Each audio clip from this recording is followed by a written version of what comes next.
This is Cindy McGinnis, and this is my report titled Religion and Social Work Rooted in the Past and Reaching Out Today. I will show through a series of quoting articles and other media that I have how churches and religion are still very much involved in helping people in social work aspects today as they were in the past. This is from the workbook and the textbook, Where Charity Began. The Good Samaritan parable, which emphasizes the love response, has probably done more to encourage humanitarian social welfare than that of any other single influence in all of history. Viewed as not only theological virtue, but also as practical necessity.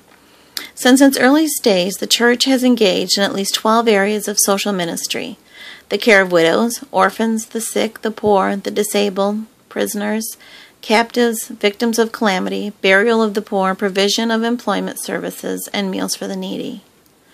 Organized religion, social work, and social welfare are intrinsically interrelated.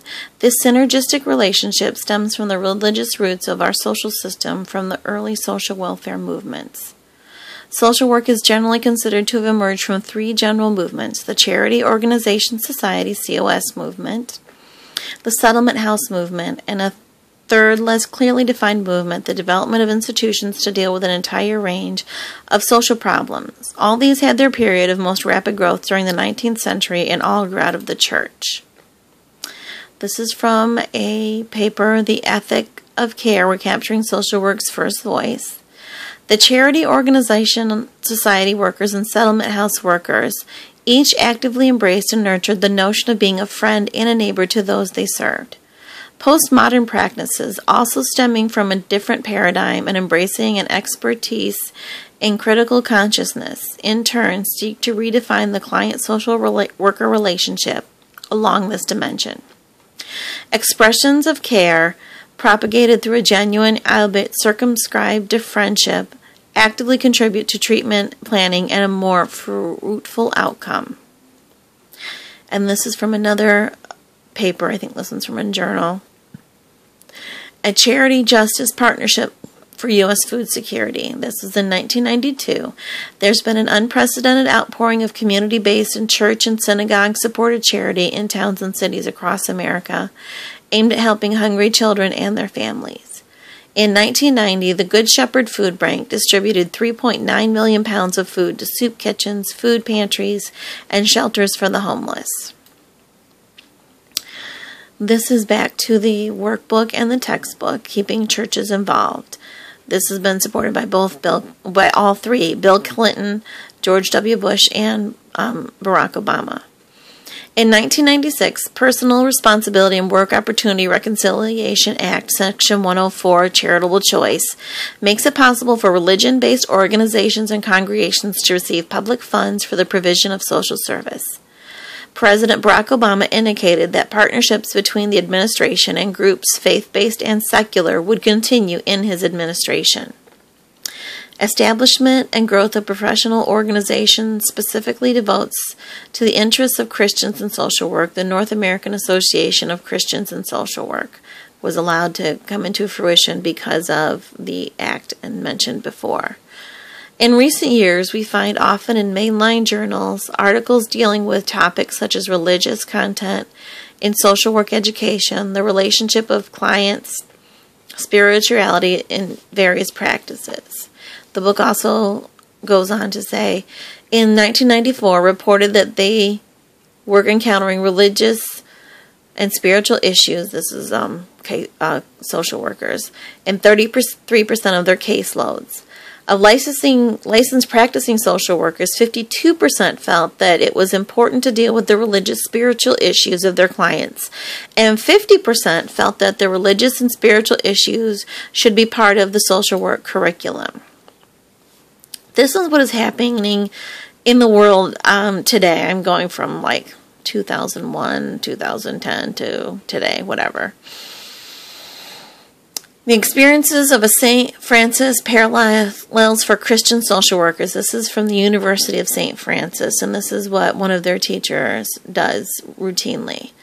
One of my assignments in my MSW Social Work Practice and Ethics class includes writing a paper entitled Why Care for the Stranger? This assignment challenges students to think about the dignity of every person, human rights, common good, options for the poor, and social justice. It challenges one to go deeper to the meaning, the call, the reason for becoming a social worker. Students also write a paper titled Individual Change versus Social Change. Students are to assess the dual responsibilities of the social work profession regarding social reform and individual treatment. This paper challenges students to develop ideas regarding common good, social justice, and the dignity of every person and human rights.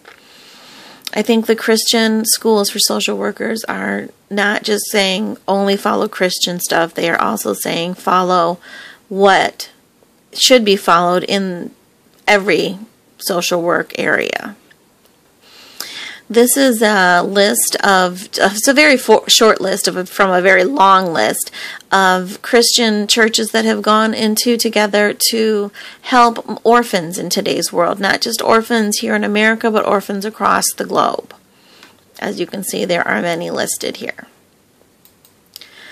This one is another global outreach from U.S. and to Honduras, where they are selling coffee here in U.S. to help churches and families in Honduras, which also stemmed from mission church outreaches.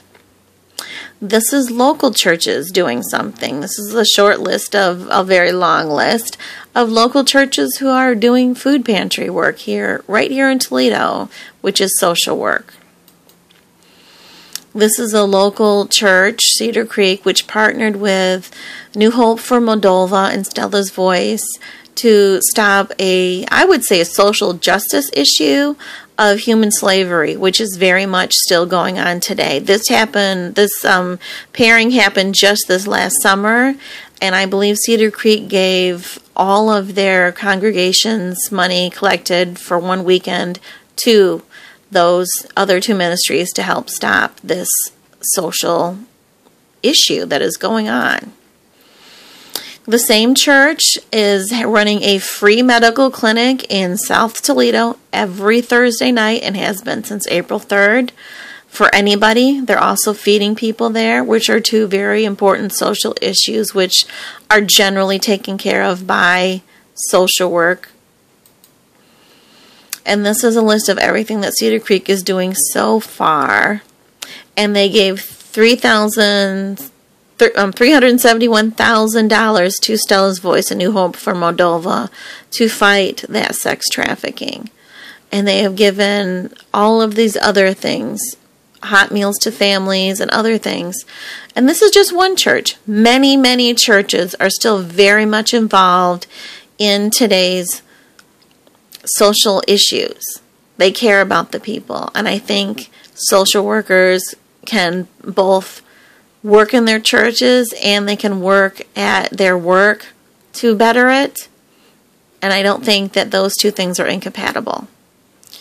This has been Cindy McGinnis. I'm not really sure how to end this, so I'm going to say goodbye. Goodbye.